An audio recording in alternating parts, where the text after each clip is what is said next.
Hello mga kapanda. So, tapos na ako nagluto mga kapanda. Kung nakita nyo itong aking chicken. O, pagpasensyahan nyo na, akala nyo sunog yan. Pero sunog talaga. Hindi naman siya sunog mga kapanda. Kung lagyan ko kasi, marinate ko kasi siya ng, may sugar. So, ganyan na yung kulay niya. Dahil nga, minarinate ko siya ng may sugar. So, ang tawag doon, sobrang magmamadali din. Baka mauli ako ng aking amo. So, let's get. Magmumukbang tayo. Di ba? Meron ako isang chicken wings. Parang leeg. Ayun. Parang leeg siya. Thigh part. Tapos, laman. At saka, hita ng manok. Alam na nga manok, diba? Hita ng manok. So, gumawa din pala ako ng gravy, mga kapandak. Nilagyan ko siya ng maanghang. So, ayan yung gravy ko. Wow!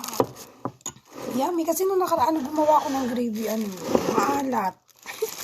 Hindi siguro yun, hindi ko, anong hindi, puro ako hindi. Nilagyan ko kasi siya ng asin. Hindi ko alam na yung, tawag doon yung, sige, push mo yan. Kaya mo pa yan. Hindi ko alam yung butter is, siya, maalat na pala.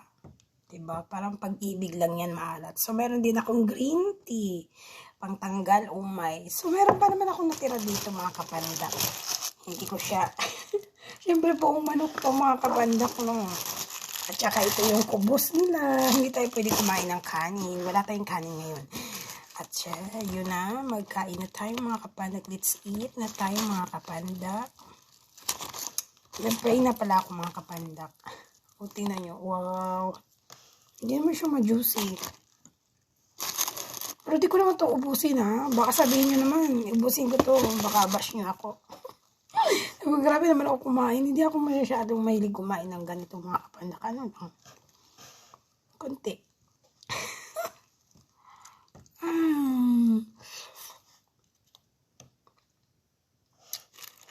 Masarap. Masarap kasi maanghang siya mga kapanda. Yung gravy nilagyan ko ng maanghang. At saka ito yung pag-marinate ko nilagyan ko ng maanghang. Naglitan lang siya na pag-marinate. Pero nanuot din naman yung lasa niya mga kapanda. Mahap din. Kasi syempre, madali baka mahuli tayo. Mahirap na mahuli mga kapanda.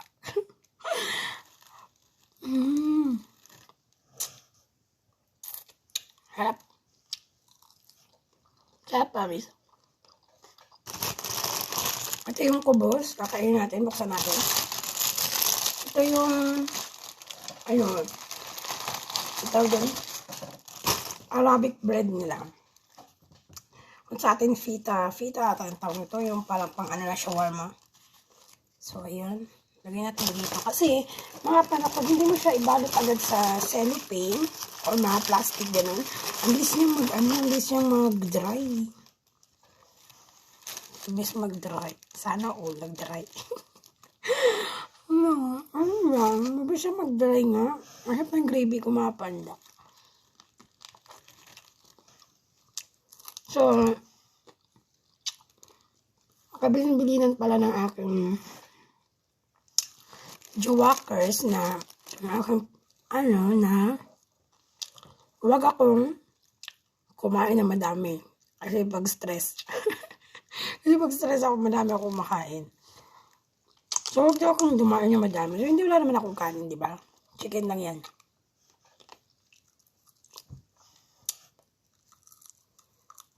Sana all may jowakers.